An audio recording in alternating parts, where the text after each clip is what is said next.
In today's video, I'm going to teach you how to fix Google Drive. The requested URL was not found on this server. Step-by-step guide. If you're running into that message when trying to open Google Drive, it usually means your browser is holding on to outdated or conflicting data. We'll clear that out and, if needed, test in a clean window so you can get back to your files quickly. Start by opening Google Chrome, then go to Settings. The easiest way is to click the three dots in the top right corner and choose Settings from the menu.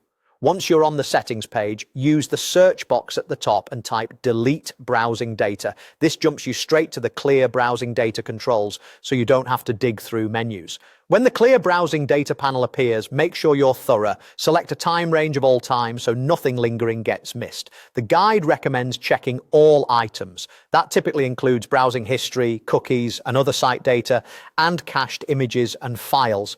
Clearing these removes old information that can cause broken links and loading errors. Just be aware that clearing cookies will sign you out of most websites. And if you're on the Advanced tab, selecting everything may include saved passwords and site settings. If you rely on those, review what's selected before you confirm. When you're ready, click Clear Data and give Chrome a moment to finish. If the browser prompts you to relaunch, go ahead and do that. Now try opening Google Drive again by typing its address into the address bar. In many cases, the page will load normally because the corrupted cache or cookie has been removed.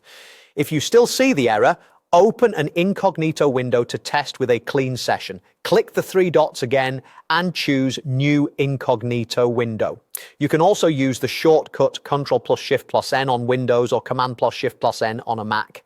In that incognito window, go to the Google Drive website and sign in. Because incognito doesn't use your existing cookies or most extensions, it's a great way to confirm whether the issue was caused by cached data from your regular session. If Drive loads fine in incognito, you can keep working there temporarily while your normal session resets, or return to your regular window and try again. That's it. By clearing your browsing data and testing in incognito, you've addressed the most common causes of the requested URL was not found error and should be back up and running.